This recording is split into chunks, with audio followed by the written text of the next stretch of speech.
केली तिला स्वामिकाच भक्ती म्हणतात। आजही तुम्हाला जगभर राणाजी प्रताप महाराणा प्रतापांचे पुतळे दिसतील, पण आजही तुम्हाला संभाजीनगरमध्ये गेला तर चेतक घोडा कॉलनी, चेतक घोड्याचं स्मारक आहे। आजही गेला तर जेवढे राणाजींचे पुतळे तेवढ्याच पट्टीमध्ये चेतक घोड्याचे सुद्धा पुतळे।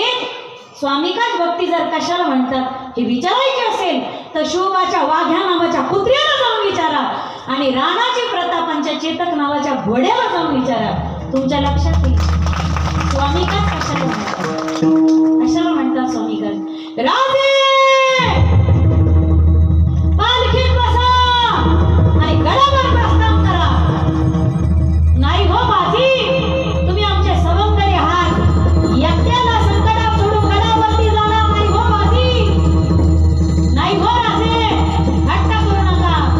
तुम्हाला माहिती नाही राज, एक बाजी मेला तर या महाराष्ट्राला 1000 बाजी मिळतील, पण एक शिवाजी मेला तर या महाराष्ट्राला पुन्हा दुसरा शिवाजी मिळणार। हट्ट करू नका, पालखीत बसा आणि गडावर प्रस्थान करा। काळजावर दगड ठेवला राजांनी, पालखीत बसले, गडावरती प्रस्थान केलं। जोपर्यंत महाराष्ट्राची जोखीम विशाल गडावरती सुखरूप पोहोचत नव्हती ना, तोपर्यंत बाजी प्रभू आपल्या प्राणाची बाजी लावून खिंड अडवूनच होते।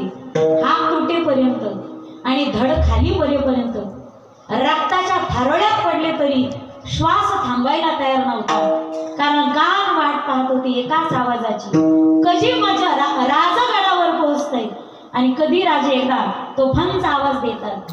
राजे गडावर पोहोचले आणि एका पाठोपाठ 6 तोफांच्या आवाजाने निरोप पोचता केला।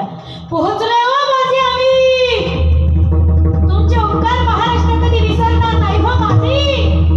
तुमचं समर्पण या स्वराज्यासाठी कामी आलं, तुमचे उपकार कधी महाराष्ट्र विसरणार नाही हो बाजी। पोहोचले आम्ही गडावरती आणि बाजी प्रभू सुद्धा त्याच आवाजाची वाट पाहत होती। जगण्यासाठी नाही रे माझ्या दादांनो, तर मरण्यासाठी। इथं पुनियो नागावपणा करत साबरमती के संत तूने कर दिया कमाल, दे दी हमें आजादी, बिना खड़क बिना ढाल सुखदेव राजगुरु भगत सिंह का टाइम पास गेले।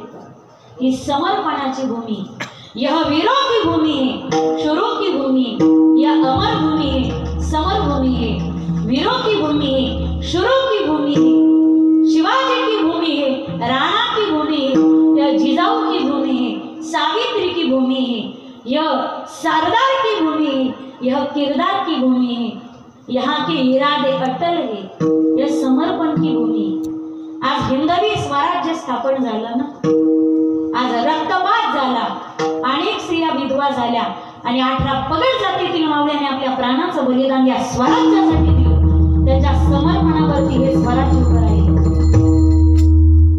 काय घालू वळणी राजमात तुग महान, शिवा बसला शेजारी ओवाळील प्रेमात।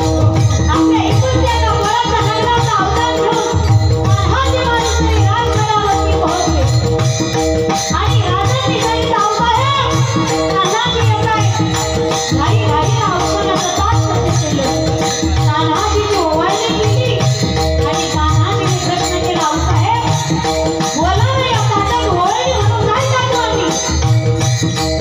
तान्हा ओवाळणी